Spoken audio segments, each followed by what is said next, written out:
Olá, sou o Thiago Marconato e você está no meu canal Piano com Choro. O vídeo de hoje é um pouquinho diferente, um pouquinho mais técnico do que vocês estão acostumados aqui. Eu acabei de sair de uma aula que eu falei sobre harmonia, sobre funções harmônicas e principalmente sobre direcionalidade harmônica. Eu queria compartilhar um pedacinho com vocês. Vamos lá? Então, a música tonal, ela se funda, ela se orienta, não por acordes isolados, mas pelo caminho construído pelos acordes e cada um com as suas funções. Ou seja, o que interessa mesmo pra gente são os encadeamentos harmônicos, as sequências desses acordes. Por exemplo, eu vou tocar um trechinho aqui para vocês ouvirem, e aí eu quero que vocês pensem que contexto, que compositor, o que seria isso aqui que eu vou tocar. Olha só.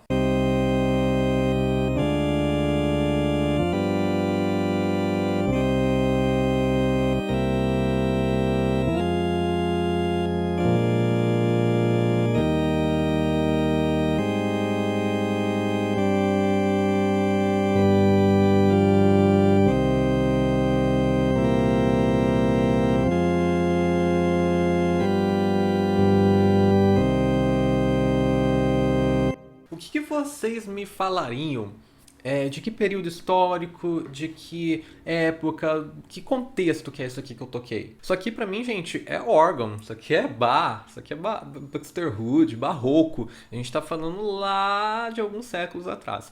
Mas, para vocês verem como essa continuação, esse encadeamento dos acordes, esse direcionamento harmônico, ele percorre toda a música tonal. Se eu trocar o timbre aqui e tocar a mesma harmonia, a gente já vai fazer uma viagem no tempo. Olha só.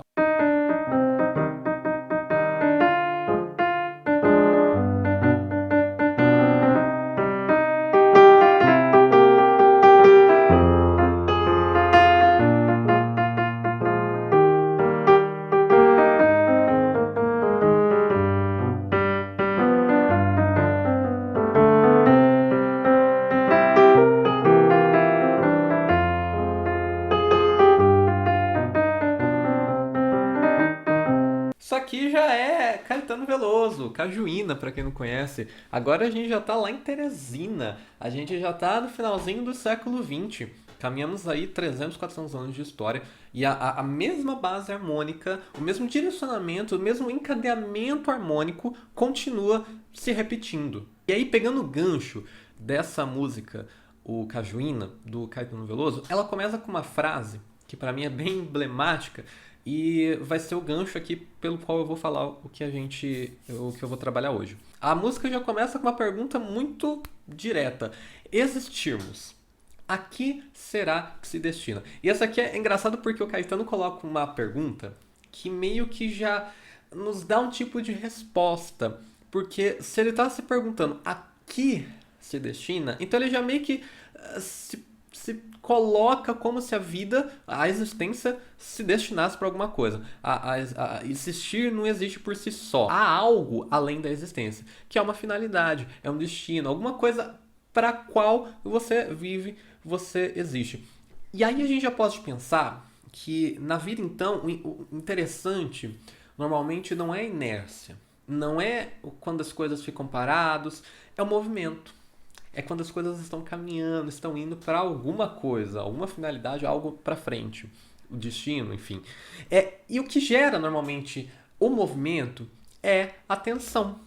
É tensão que gera movimento. Se a gente pensa em coisas do nosso cotidiano, por exemplo, uma corda de um piano. Aqui eu estou com teclado, mas você pensa que o som do piano ele só é produzido quando a corda começa a vibrar.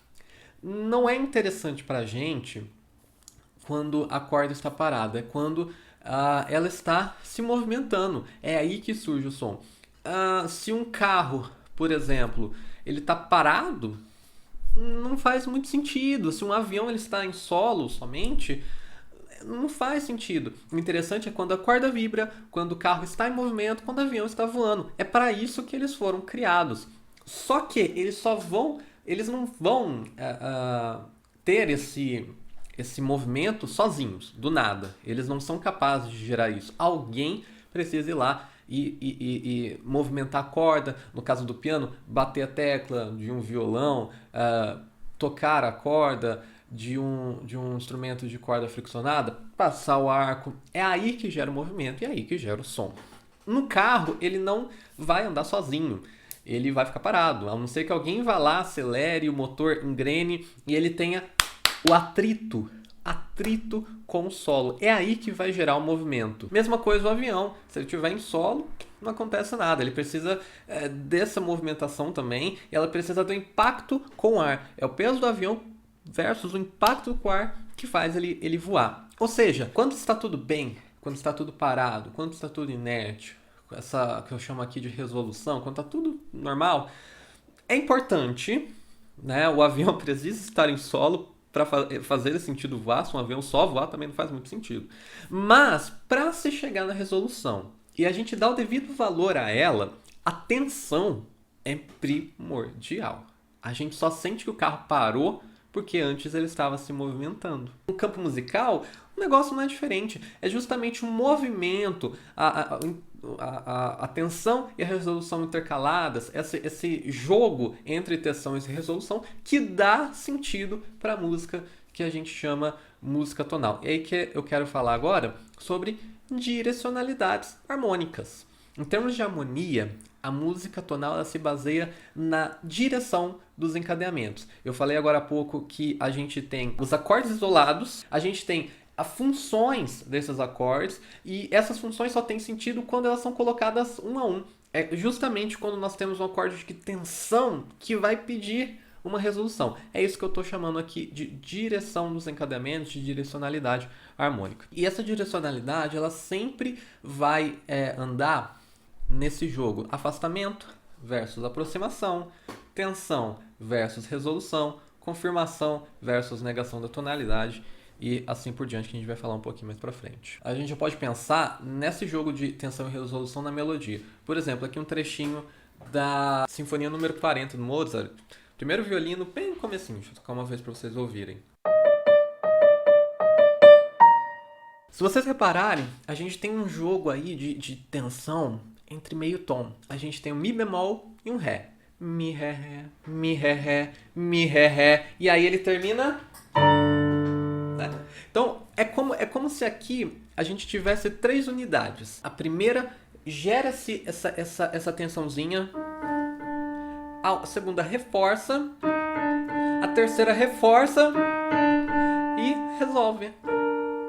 Aí a gente foi para algum lugar, né? Mas, é claro que só essa resolução, Ré, Si, por si só não quer dizer muita coisa, é um intervalo de sexta menor. O que dá sentido pra gente chegar lá é justamente o Mi, Ré, Ré, Mi, Ré, Ré, Mi, Ré, Ré, Si, né? A gente vai tensionando, até que chega lá, vai cutucando, até que gera um resultado. E aqui é curioso porque o Mozart mistura planos. A gente tem esse jogo aqui de 3 notinhas no plano melódico, pam, pam, pam, em que a última, a terceira no caso, é mais forte, pararam. E a gente tem no campo um pouquinho mais macro, 3 unidades, 3 motivos, em que o terceiro também tem essa resolução. Então vejam que isso acontece na melodia. Mas a grande novidade do sistema tonal é justamente esse jogo de tensão e resolução harmônico na harmonia. Eu vou mostrar aqui para vocês, por exemplo, a harmonia que eu peguei da Cajuína, que é a música do Caetano Veloso que eu toquei agora no começo. Vocês estão vendo exatamente o que eu toquei. Esse jogo aqui de 16 compassos, estamos em Dó menor. Então eu quero dar uma olhadinha nela para a gente pensar como que ele faz esse jogo de tensão e resolução. Primeiro, vamos olhar os 4 primeiros compassos. A gente tem Dó menor, Ré menor 7 bemol 5, Ré meio diminuto, Sol 7 e voltamos para Dó menor. Primeira coisa que a gente pode tirar disso aqui é que ele confirma o centro tonal. Nós estávamos em Dó menor, começamos em Dó menor, viajamos um pouquinho e pum, chegamos em Dó menor de novo. É como se aqui ele mostrasse pra gente que estamos em Dó menor. Isso aqui, para vocês terem ideia, é muito comum nos prelúdios, por exemplo, do Cravo Pimenta Temperado de Bach. Se a gente pega o prelúdio número 1, é exatamente isso que ele faz, só que em Dó maior.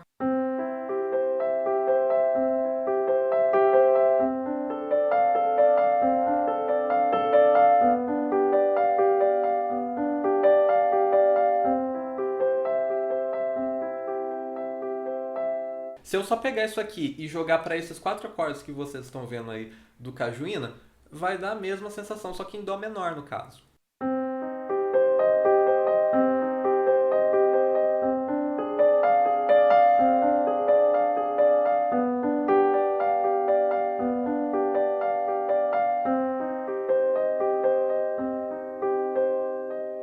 E aí vamos pensar como que o Bach ou o Caetano fazem essa confirmação do centro tonal. Primeira coisa, eixos fortes. Vocês já devem saber que se você vai andando em eixos de quarta, por exemplo, você tem um acorde de... A gente vai chegar em Dó. Se você, antes de chegar no Dó, você toca um acorde quarta abaixo dele, ou seja, Sol, Dó, você tem uma resolução muito bem feita ali, né? É isso aqui. Se a gente vai fazer o Dó, antes dele a gente faz o Sol, a gente pode pensar antes do Sol uma quarta abaixo ainda, ou seja, o Ré. Ré vai para o Sol, que vai para o Dó. Isso aqui é o nosso tão famoso 2-5-1. É esse jogo, essa cadência aí que a gente vai terminar na tônica. Então aqui é como se o Caetano, ou Bach, ou enfim, estivesse falando, a gente está em Dó menor. Aí eu acrescentaria um parênteses até agora, porque é o que a gente vai ver que vai fazer uns caminhos depois. Então, por exemplo, aqui tem a continuação, os outros 12 compassos. E aí vamos pensar o seguinte, se o acorde com sétima de dominante é o que gera essa tensão para o repouso, a gente pode enxergar aqui, ou menos supor, que todos os acordes aqui que são sétima de dominante, tem esse movimento de dominante repouso. Ou seja, todo acorde que vem depois dos acordes de sétima de dominante são acordes de repouso. Vamos analisar um por um aqui. Ó. A gente já começa com Dó7, Fá menor. Ou seja, a gente estava em Dó menor, não era? Que a gente acabou de falar. Aí acabou de confirmar aqueles 4 compassos de confirmação do Dó menor, só que ele já joga aqui um Dó com sétima. E aí você fala, por isso que eu falei até agora, porque ele acabou de confirmar o tom e já vem outra coisa em seguida. Estávamos em Dó menor e já manda um Dó maior com sétima. Se fosse um Dó maior, já teria alguma coisa aí. Agora um Dó maior com sétima já nos mostra que ele está indo para algum lugar. Para onde?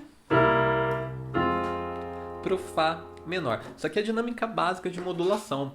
Claro que aqui eu não chamaria de modulação porque ele não vai para outra tonalidade, né? Enfim, ele não vai trabalhar com a escala de Fá menor nem nada do tipo. Ele vai viajando. Logo em seguida, Si bemol com sétima, Mi bemol. Aqui ele já foi para outro lugar. E aqui a gente já até pode entender mais ou menos porque o Mi bemol é a relativa maior de Dó menor. Né? Então, estamos relativamente em casa aqui. Logo depois, Sol com sétima, Dó com sétima. E aqui a gente já tem uma coisinha diferente. Nós temos uma dominante e outra dominante. Não resolve, porque se o acorde de sétima de dominante é essa tensão, ele pega uma tensão e vai para outra tensão. E para onde que vai? Para o Fá menor. Ele dá uma esticadinha. Então a gente tem Sol com sétima, Dó com sétima, continua esse Dó com sétima, para aí sim resolver no Fá menor. Então vejam que ele deu uma largada aqui nesse jogo de tensão e resolução. E por último aqui, o mais óbvio, o mais esperado, que finalmente, pá, voltamos para o Dó menor. Ou seja, aqui, entre aspas, o sentido da vida de cada acorde, o sentido da existência, como falava o Caetano, não é apenas existir. O Alan Watts falava isso, né? O sentido da vida é estar vivo.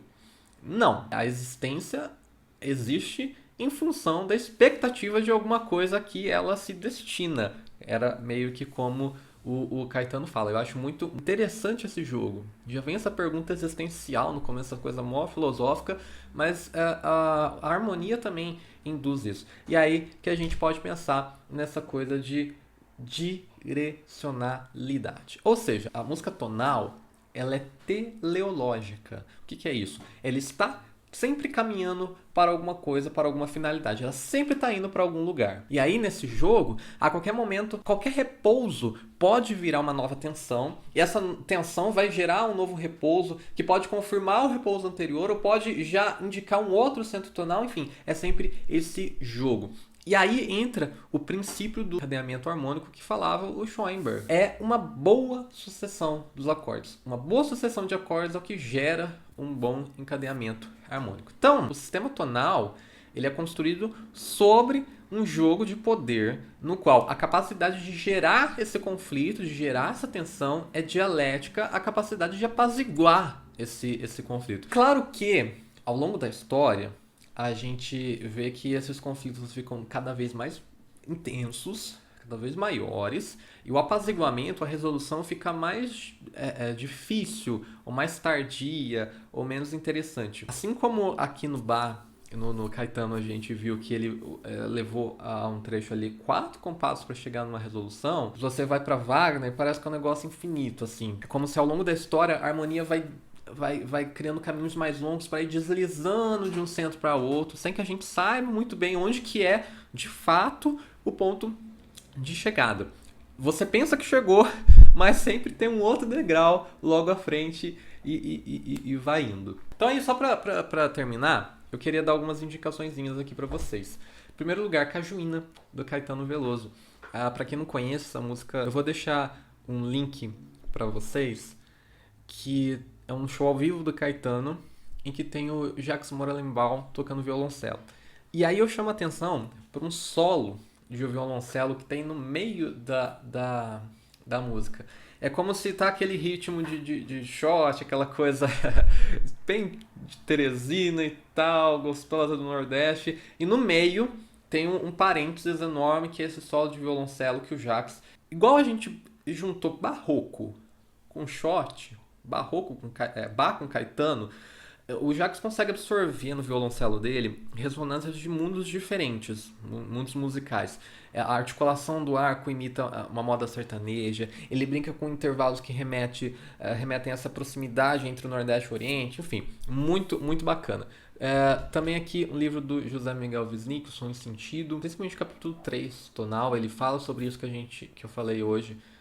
Tem 2 subcapítulos que eu acho bem bacana, a Grande Diacronia e o Pacto. A Grande Diacronia fala sobre essa transição do universo modal para o universo tonal, e o Pacto, ele fala sobre como que o modo jônio, quando a gente pensa em música modal, virou a escala maior. E aí ele vai, a partir disso, pensando principalmente nos acordes maiores do campo harmônico que a gente tem a partir dessa escala maior. Associado ainda com esse livro do José Wisnik, esse livro vem com um CD. E nesse CD tem uma série de faixas que se chama A Viagem de Beethoven, que foi feita pelo Wisnik e pelo Elio Ziskind, que eu aconselho, muito bacana.